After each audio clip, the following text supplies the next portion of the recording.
course all about and then leave it at that point. But fortunately, in this avionics lab, we have started with the autopilot. So I know most of the aircrafts are crashing, and that's the way you learn. Okay. Uh, so you're already into the application part of the flight dynamics. There is a control, and then uh, you learn quite a lot by doing those experiments.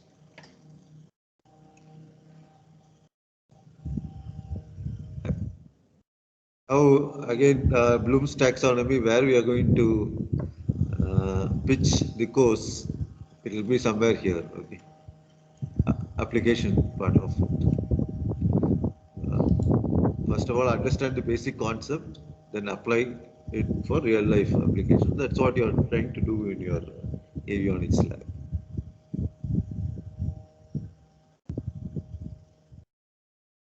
And normal evaluation pattern 50-50. I think it's going to continue this way. And I'll be using two books. One is M.V. Cook. The other one is McLean.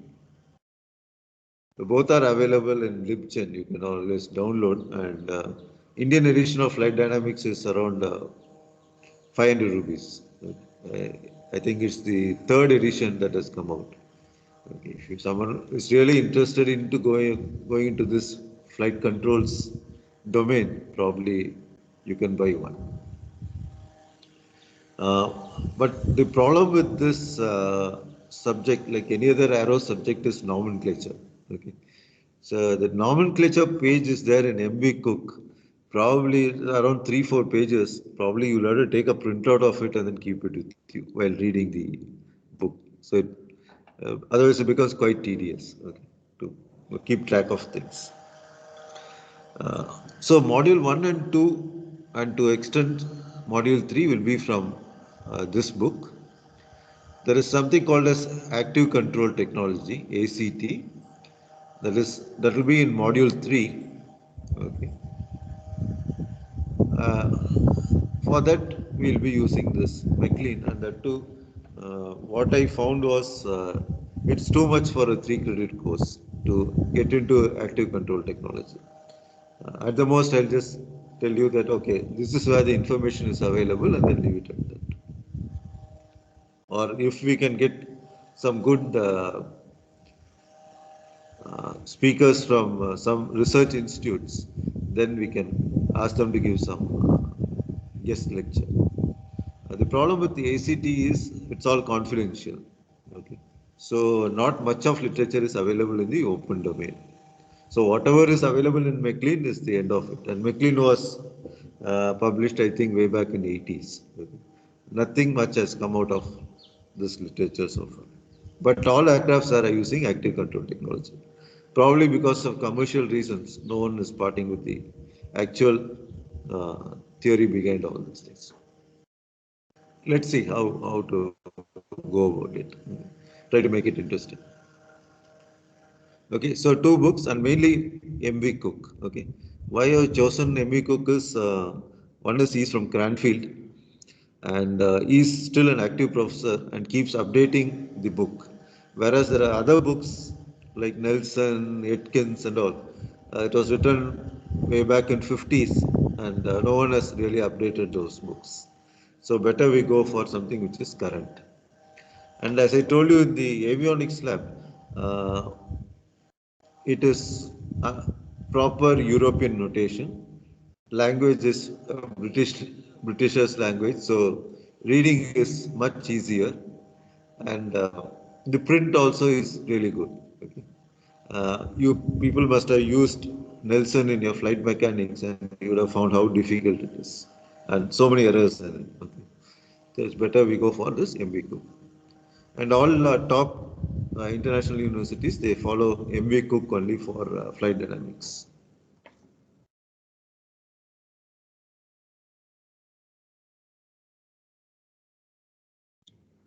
Okay. Now we'll be using some terminologies called as flying and handling qualities. I'll explain to you what is the difference between flying and handling qualities shortly.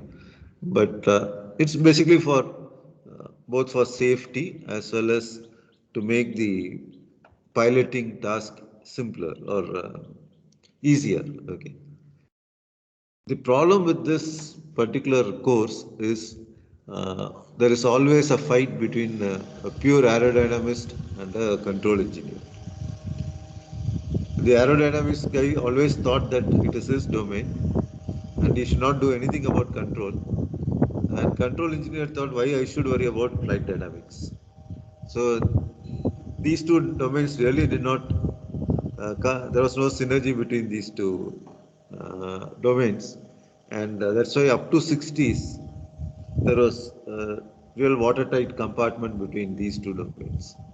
Okay, but after 60s, when they came out, when they realized that aero design alone is not going to give you uh, much efficiency, or what you are aiming, it's not going to, you're not going to achieve through pure aero design. Then they said, okay, fine, we'll have to do something, we'll have to combine the plus points of both domains, control and aero design, and then come out with better aircrafts. In fact, if you really see the definition of active control technology, what it means is in the design process itself. Balaji sir has again started with the aero design. During the design process itself, you assume that you have some technological solutions from the control domain and then come out with a aircraft design. Earlier it was, I design the aircraft, it's not stable, control engineer, you take care of it. That was the way people used it. But now they're telling, okay, we'll use the control theory right from the design process, the initial stages itself, and then come out with better aircrafts. Okay, then how did all this dynamics thing come about? Just briefly, we'll go back in history. Uh, this George Cayley is supposed to be the first aeronautical engineer. Okay, so he made a glider which looked something like this. Okay, way back in, imagine 1847. Okay, he didn't have any, even a simple calculator, and leave alone all your high funda CFD software and all those things. It is all pure engineering, okay, and creativity. So he made a glider like this. Uh, what do you think is strange about this aircraft? How do you think? And he had a stable flight. Okay, so what? How do you think he achieved stability? Or what are the ways by which he achieved stability? So what I mean by a glider being stable is, let us say this is the ground level, okay, and this is the glider. Okay, you launch the glider, and it follows a neat path, and it lands. It's not diverging, nor is it oscillating. So how do you think he was able to do, and anything, something unique about this aircraft?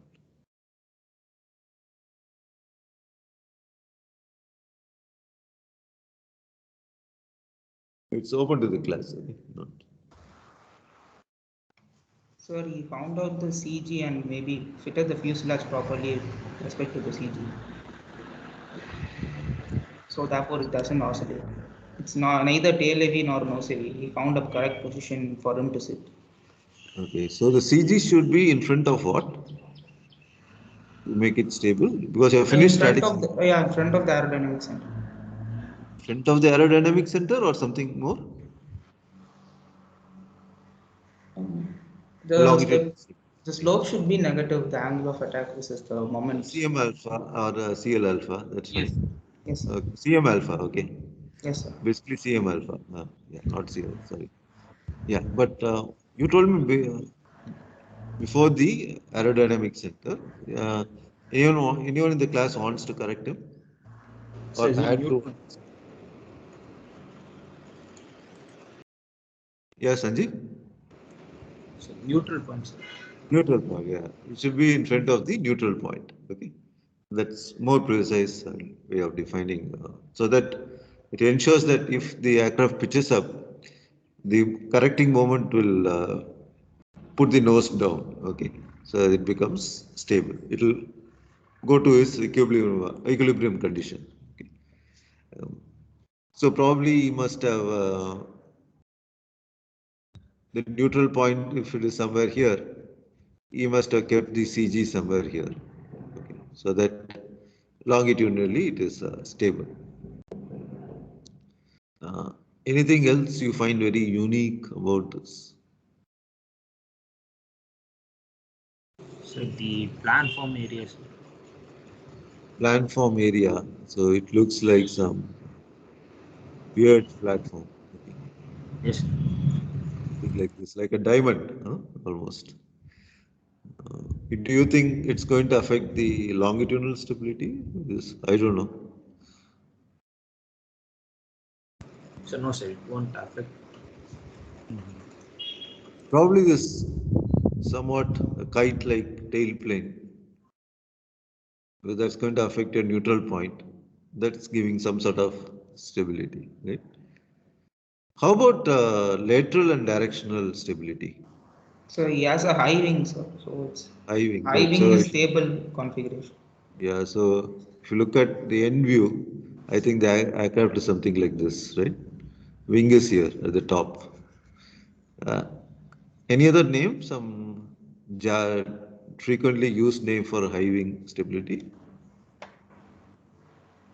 Aeronautical term which generally people use. Roll stability. Yeah, of course it's Let, stabilizing in the. yes. It has a name, no?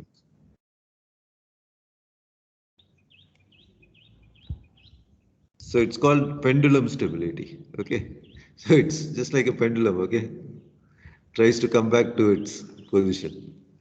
So it's called pendulum stability. Okay, that's one thing. Yeah, high wing. Probably some very small vertical fins. We don't know whether it was really effective or not, but okay, it flew. That's all. Okay, so this guy was he was the one who actually started all this gliders and all those things, or probably the first recorded attempt to glide. Who knows? There must have been some other civilization in which they must have tried out all these things, and it was not documented. Then this person, Otto Linthal, is often referred to as father of flight. Okay. Mm. So he made many.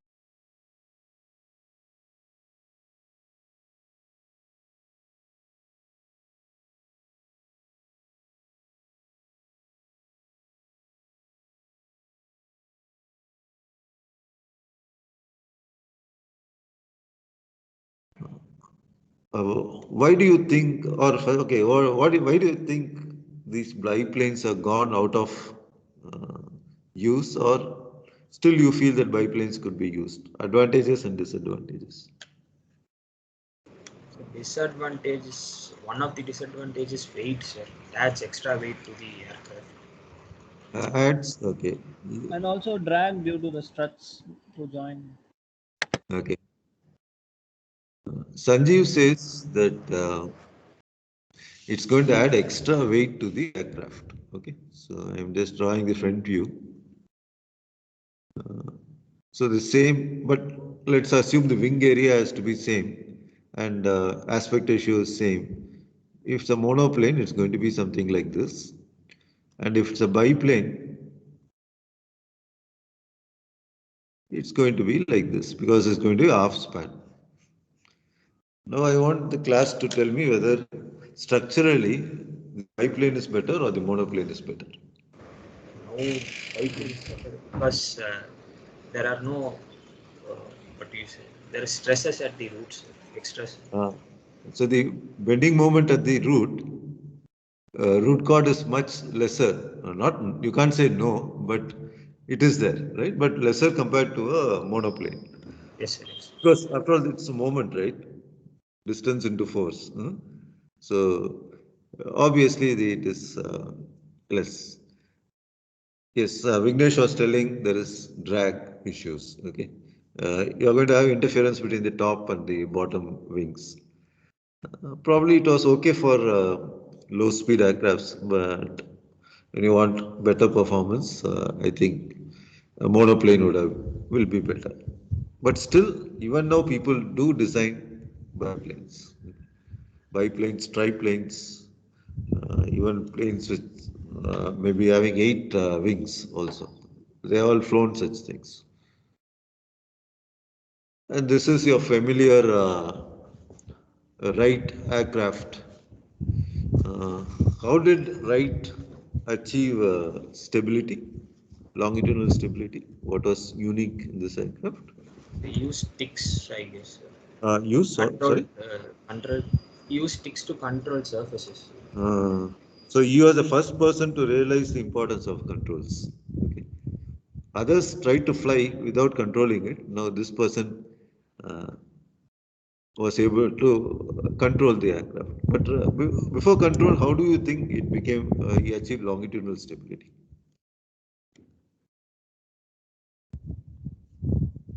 There's a So he biplane in the himself tail was also. lying down on it, right? Sorry?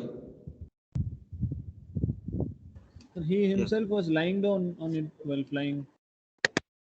So how does it contribute to stability?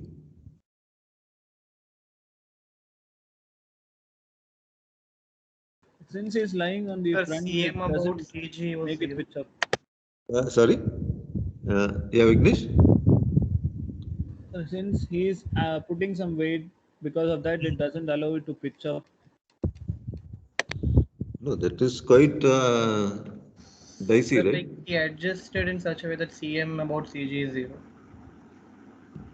He adjusted probably with practice. Okay. But that alone was not contributing to stability. Something unique about this aircraft. What is it? Something quite innovative.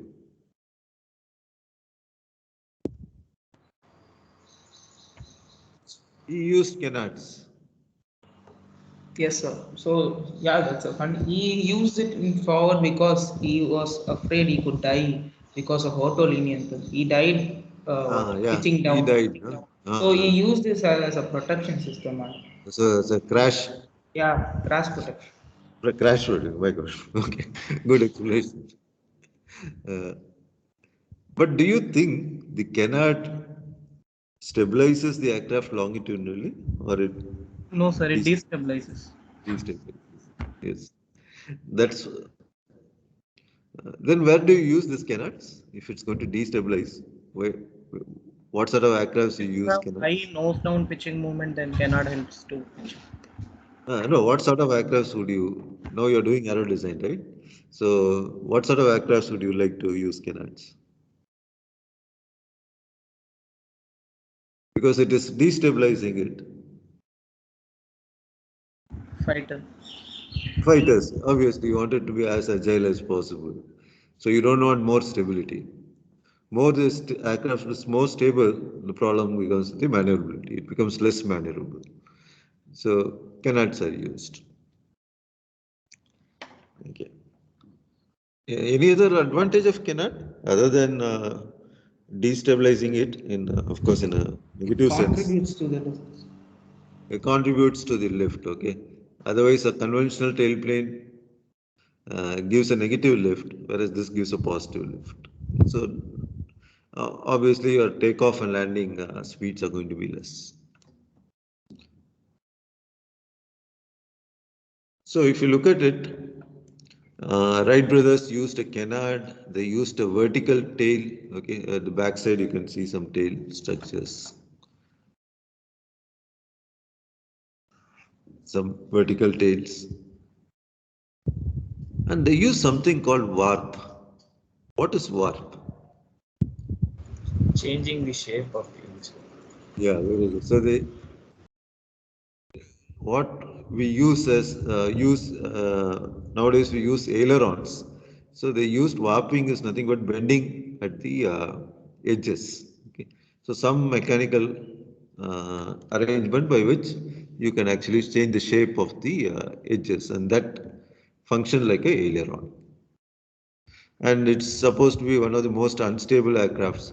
Any gust or something. Fortunately, on that day, he didn't have many gusty weather, so he didn't have much problems. But important thing is controls. Even if the aircraft flies in a haphazard way, he had some controls to sort of mitigate those disturbances.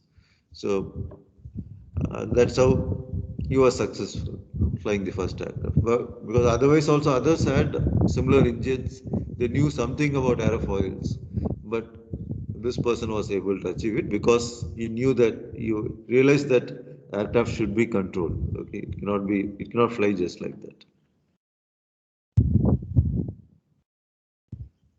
And after that, we have people who came out with proper tail plane. And you see a good, nice aileron also in this aircraft. And this is a triplane. And then this person made the first monoplane. Okay. And so you see the configuration of a conventional aircraft in this particular model. So things started developing after that. Okay, when these things are going on, now people, more and more pilots are flying aircrafts. But then they found that something called as, when they flew the aircraft, a small disturbance led to some sort of an oscillation. Okay, and that was called phugoid. And this person was the first one who actually coined this term. He was not a great mathematician, but he was a practical engineer. In fact, he was an automobile engineer. That's all history says. Okay. And then he tried to figure out why this is happening on aircrafts. And the derivation what he gave from first principles is still valid even today. In fact, in this course, we'll use his derivation for getting this some parameters on the phugoid oscillations. If you find this course to be extremely boring, don't blame me. You'll have to blame this guy. Okay. So he started with all the 6 degree of freedom models. He was a pure mathematician, and we use the same 6 degree of freedom model even now. Okay. So it all started with this Brian.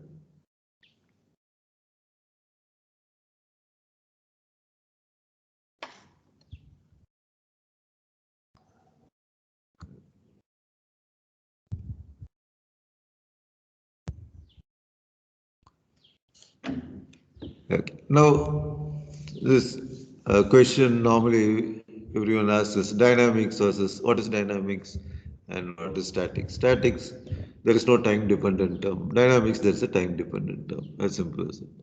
So, any parameter you take, if it varies with time, then you're looking at it at the dynamics part of it. So, it's basically for aircrafts, it's going to be some short term disturbances. Okay.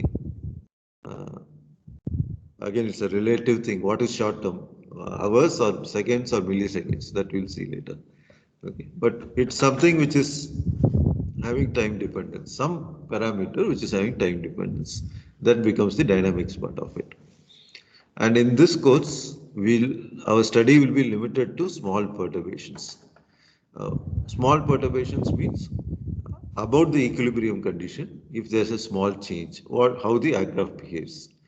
Why we do it is we want to linearize the whole thing. The whole thing, the complete 6 degree of freedom equation are non-linear in nature. So analyzing them is very difficult. So you linearize it like all other domains. You keep linearizing it to get some sort of a mathematical model and then analyze it. Now, once we learn about this dynamic behavior, we have to somehow relate this behavior with the aircraft geometry. Like other day, I was just overhearing Balaji sir telling you that we are not going to discuss aileron design. Okay, you are not going to narrow design. You are not going to tell so much is going to be my aileron. Okay, or so much is going to be my tail plane, or even if you are telling it, it will be just a rough estimate. So this flight dynamics is going to give you information on what should be the aircraft geometry. Geometry in the sense, at least the control surfaces. So that will be the end result of your course.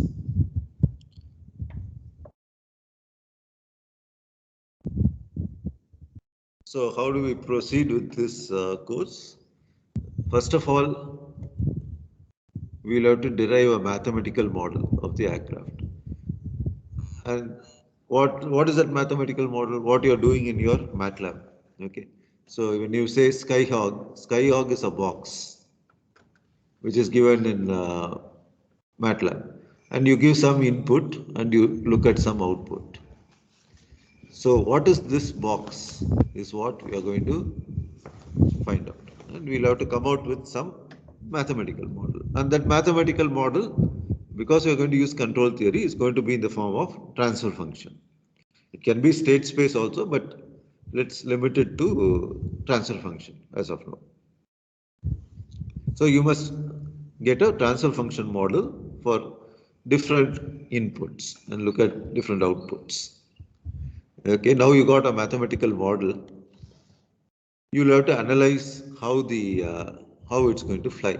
Okay, now this becomes the analysis part of it. How do you analyze it? You will say, okay, it is stable. So I define stability parameters. I'll define some stability parameters. Mostly it will be second order equation. So for a second order equation, how do you define the parameters, stability parameters? What are the two parameters which is required to define a second order system? Typical second order system. Sir, Sir, zeta and zeta and omega. Very good. So in terms of zeta and its natural frequency, somehow we should be able to uh, estimate these parameters. Okay, now I have done it. I know this is my zeta, and zeta is 0.0001. I know it's not going to be a well-damped system. It's a highly under-damped system. So flying this aircraft is going to be impossible. So how do I make it stable dynamically? So that's where the control theory comes in. Okay. So this is going to be the flow of this course. First, mathematical model. With the mathematical model, comment on its stability. And you will find that, okay, it's not going to satisfy what I talked about flying and handling qualities. So I have to improve it. So I use control theory to do so. So this is how we are going to go about the course. I'll stop with this. Anything you want to ask me?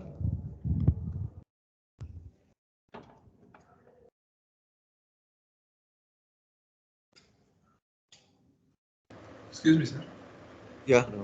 Sir, in the initial slide, sir, you told there is a clash between aerodynamist and control theory, control Yes. theoretical engineer. So, Yeah. can you give an instance, sir? Like, if you say structure, then example can be given, sir. So, like that, can you give an example? Okay, you look at all the transonic fighters which were developed during World War II, that Okay, Me-262, Comet, and all those things. They were highly unstable aircraft, and we had a lot of casualties because there was no element of control theory in it. So whatever the aerodynamist knew, he tried to tweak something. That's all. That's why those initial stages, those transonic aircrafts were highly unsuccessful. But subsequently, once the Americans and Russians got hold of it, then they started developing the controls part of it also. oh, sir, that means But our even now, there's a case like this solar-powered UAVs. The yes, sir. control team was kept out of the loop during the design, and that it went into oscillations and it crashed. Afterwards, they introduced a control law to make it stable. Okay, sir. So that means aerodynamist will not check whether neutral point is something. No. You'll talk about only fuel efficiency, range, endurance, and all this stuff. Okay, sir.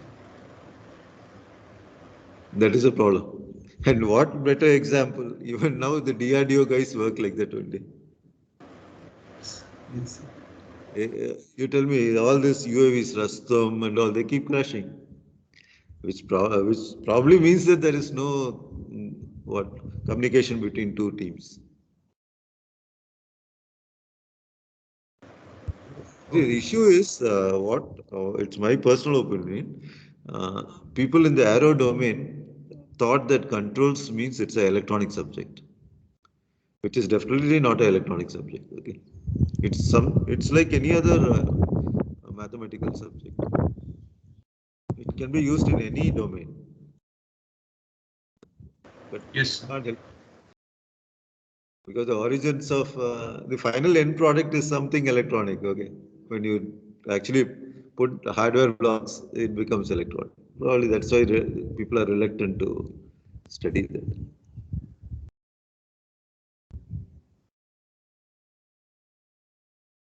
Okay, anyway, don't worry about this course. I'll try to make it as simple as possible and as practical as possible. Otherwise, it's too many derivations. Okay, keep on deriving, it's just a monologue after that. You feel really bored. So let's see. And, with most of you having MATLAB Simulink, you can keep working on it. That probably will give a better experience and make it more interesting. Okay then. So thanks, and Monday we'll meet. Second hour is a better time to teach Yes. flight dynamics than afternoons. Okay then. See you. Thanks a lot, everyone. Bye, Ramdas. Thank Bye, you. sir. Thank you, Thank you. sir. Bye. Thank you, sir.